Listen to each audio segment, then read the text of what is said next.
Bonjour, bienvenue dans On s'explique. J'ai le plaisir de recevoir aujourd'hui Benoît Derennes, directeur de la Fondation pour les générations futures. Bonjour Benoît. Bonjour Frédéric. On s'explique. Ah oui, absolument, on s'explique. Bon, là, allez, Fondation pour les générations futures. C'est un titre presque ronflant. Vous existez depuis 25 ans, mais c'est quoi cette fondation? À quoi vous servez? En fait, c'est assez simple. On se projette face aux défis du monde et on se dit que comment peut-on faire en sorte d'être acteur d'une transformation de la société par rapport à ces défis immenses auxquels on fait face depuis quelques années et qui ne vont faire que s'accentuer. La complexité est très grande et notre vision des choses, c'est de dire qu'il faut absolument intégrer plus de vision circulaire, de vision complète dans l'ensemble des réponses que l'on offre. Et on veut absolument passer par les jeunes et donc on appuie toute une série de jeunes dans leur processus d'évolution. Alors, on vous a invité pour une raison très simple, c'est que vous mettez en avant l'esprit d'entreprendre. Donc, c'est changer le futur avec l'esprit d'entreprendre. Expliquez-nous un peu. Entreprendre à 360 degrés, c'est notre mantra chez nous, c'est de dire qu'il n'y aura pas d'entrepreneuriat qui ne sera pas durable demain. Il faut anticiper, et aujourd'hui c'est devenu une évidence, mais il y a 25 ans ça ne l'était pas du tout. Donc l'entrepreneuriat sera durable ou ne sera pas, et donc nous travaillons avec des jeunes à faire émerger de nouvelles idées, et puis à les financer au niveau du prototypage de leurs idées, et puis après quand leurs idées, certaines d'entre elles arrivent proches d'un marché, à les soutenir pour faire émerger des nouvelles start-up, et éventuellement on a aussi des moyens pour pouvoir les accompagner dans leur scaling up. Donc on parle bien business, mais un business durable. Comment, je le disais, hein, vous êtes né il y a quasi 25 ans, comment l'idée a germé dans votre cerveau? Comment du jour au lendemain on crée cette fondation? Ça vient progressivement et presque naturellement. Je ne me savais pas entrepreneur. Aujourd'hui, je le suis, ça c'est une évidence.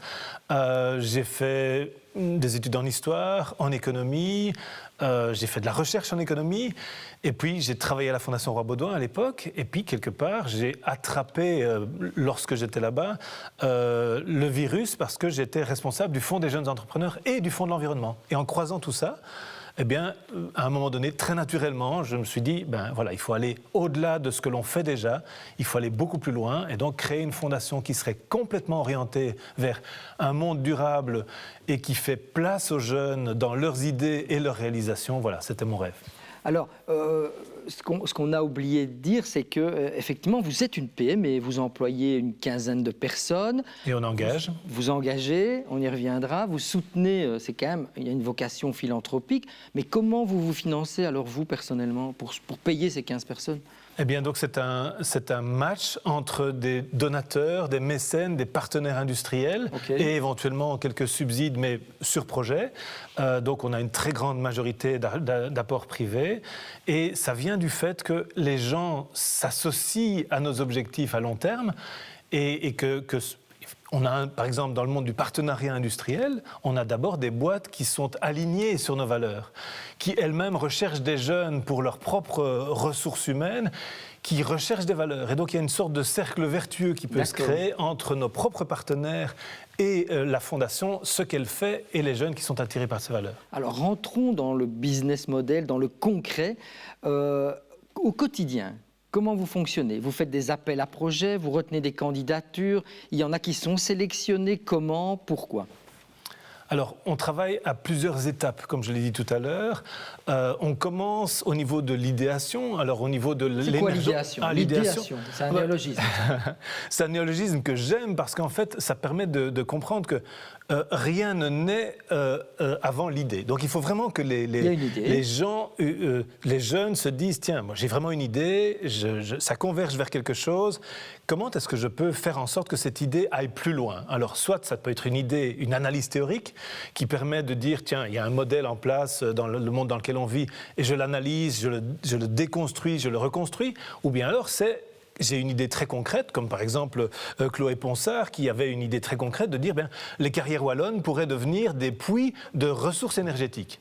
Parce qu'elle imaginait des barges dans lesquelles on pourrait mettre des moteurs électriques en surface et à travers des gros filins remplis de pierres, on pourrait, lorsqu'il y a surproduction d'énergie, et donc ça permet d'équilibrer les réseaux, surproduction d'énergie, faire remonter les filins à la surface, et quand on a un manque d'énergie sur le réseau, eh bien on les fait redescendre en freinant et donc en produisant de l'énergie. Voilà un exemple très concret. Oui, et alors, elle vient avec cette idée. Vous la soutenez, on la finance comment, on la développe comment? Alors là, c'est une idée qui est sortie au niveau de l'université, donc travail de fin d'études, et donc rien ne garantit qu'à un moment donné, on puisse passer à l'étape suivante. D'accord. Et donc, Chloé fait son parcours aujourd'hui et on ne peut pas garantir que ça va aboutir automatiquement à quelque chose de concret. Par contre, je peux vous donner des exemples. Voilà. Depuis 25 ans, vous avez quand même quelques projets concrets qui sont des vrais business aujourd'hui. Alors, on a vraiment déployé l'ensemble du système beaucoup plus intégré depuis une dizaine d'années. D'accord. Plus particulièrement, par exemple, sur les prototypes, ça ne fait que 3 ans qu'on a pu lancer ça. Pourquoi ? Parce qu'on a besoin de mécènes qui nous font confiance. Au niveau des startups, par exemple, c'est Pierre Mottet qui a créé un fonds SENS chez nous, qui est un fonds philanthropique d'investissement, qui est un patron d'IBA, président de l'Union Wallonne des entreprises depuis 2 ans, qui a créé ce fonds chez nous. Et tant que ce fonds n'existait pas, on ne pouvait pas agir à ce niveau-là.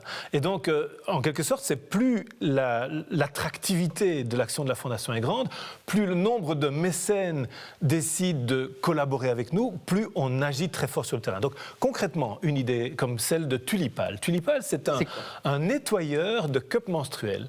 Donc, un nettoyeur portable. Pourquoi ? Parce que les jeunes filles qui, aujourd'hui, ont fait ce choix écologique de la cup menstruelle, c'est un sujet peu répandu, on va dire, et surtout quand c'est un homme qui en parle. Mais en bref, Tulipal, c'est ce projet de dire, mais en fait, les filles qui sont utilisatrices doivent pouvoir aussi être autonomes dans leur capacité à nettoyer cette cup quand elles en ont besoin. Il s'agit d'un travail de fin d'études qui a abouti en parallèle à la création, à travers le statut d'étudiant entrepreneur, d'un prototype que nous avons financé.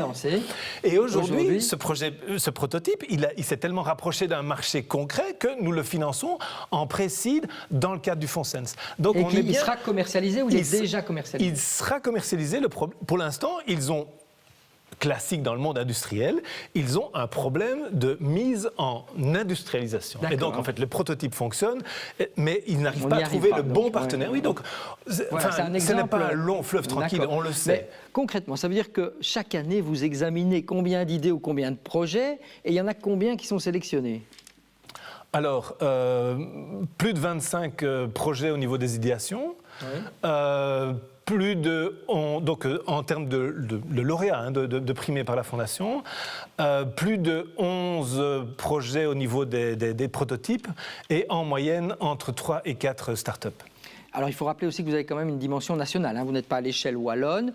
Ce sont des projets qui peuvent venir de Flandre, de Bruxelles, de Wallonie. Votre siège est établi à Namur, pourquoi ? C'est historique. En fait, c'est tout simple. C'est de dire qu'à un moment donné, là j'en suis le fondateur, j'ai cette chance.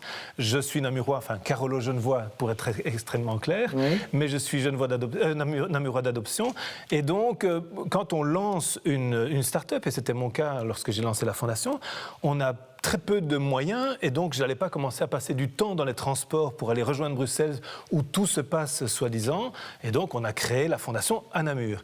Et puis à un moment donné, il y a une forme de fidélité à l'histoire et de dire que en fait le siège social de la Fondation est à Namur et il restera définitivement à Namur. On est en train d'investir dans l'immobilier namurois, le siège de la Fondation ainsi que des quotas projets développement durable autour, etc. Donc on a tout un projet immobilier autour du siège social. Ceci dit, on a un siège d'activité à Bruxelles qui est la capitale de l'Europe, de la Flandre, de la région bruxelloise, donc on n'a pas de souci par rapport à ça. D'accord. Alors aujourd'hui, Benoît, nous sommes le samedi 8 octobre. Vous vouliez lancer un appel parce qu'il y a une date butoir, c'est lundi 10 octobre. Dites un peu ce qui vous préoccupe. Donc lundi prochain, on clôture le dernier appel en date, le dernier appel à projet qui sont les ERA Awards. C'est quoi ERA ? ERA, c'est Higher Education and Research Award for Future Generations. C'est cette gamme de prix dans 12 domaines différents comme l'économie, le design, l'architecture, l'alimentation, la santé, etc. Il suffit d'aller voir sur le site de la Fondation, fgf.be. Donc, ces prix sont ouverts encore aux candidatures jusqu'à lundi soir.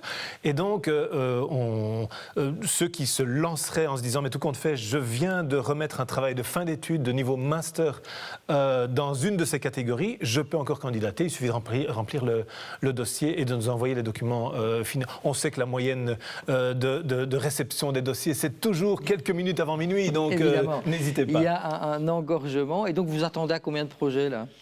Mais c'est plusieurs centaines de dossiers de candidature qui rentrent à chaque année. Donc c'est vraiment un énorme travail avec derrière ça des jurys indépendants dans chacune des catégories. Au niveau des RAWAS, on a donc 14 jurys différents. Au niveau des prototypes, oui, on a un jury, etc.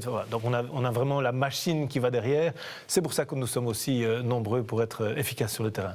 Alors, je vais juste pour les téléspectateurs citer 2 ou 3 primés 2022 dans la Fondation pour les générations futures. Il y a un appareil médical pour faciliter la localisation des veines. Il y a du mobilier contemporain qui utilise la drèche brassicole basée à Liège, Ironie. On a aussi des cadres de vélo 100% bois de la forêt de Soigne. Donc ça part vraiment dans tous les secteurs. Vous-même, vous êtes encore étonné chaque jour de ce que vous recevez. Oui, on est surtout branché sur du 220, c'est-à-dire on est sans arrêt énergétisé. La créativité est là, en Wallonie, en Belgique et en Flandre. Absolument. Donc on est stupéfait par cette énergie de nos jeunes. Pour dire quelque chose de tout à fait différent du secteur de l'entreprise, hier soir, j'étais au Parlement fédéral à l'invitation de la présidente du Parlement, Eliane Tillieu, pour que nos jeunes primés dans le domaine de la démocratie viennent expliquer aux députés leurs travaux de fin d'études. Donc pour nous, c'est large et en même temps, on fait aussi... Les gens qui nous font confiance sont aussi des gens qui ont une vision, qui sont eux-mêmes inspirants. Je pense notamment à toute une série d'entrepreneurs. On a parlé de Pierre Mottet tout à l'heure, mais Jacques Cray, Thomas Van Kraan, Hilde Wex, dans des entreprises qui sont elles-mêmes, par exemple, badgées Bicorp, comme aussi Philippe Foucault chez Technor, IBA, Expansions, EVS. On a quelques belles entreprises derrière nous, Belvas, Eurofins. Enfin, voilà. Donc on est vraiment pas... on est heureux de ça et le message c'est de dire mais vous avez des idées, vous avez des valeurs, sonnez à la porte, oui on est là. Eh bien c'est sur cet enthousiasme des générations futures que nous allons vous quitter et merci Benoît de Rennes d'être venu. Merci pour cette discussion. Avec plaisir, on se retrouve la semaine prochaine, on s'explique avec un nouvel invité, au revoir.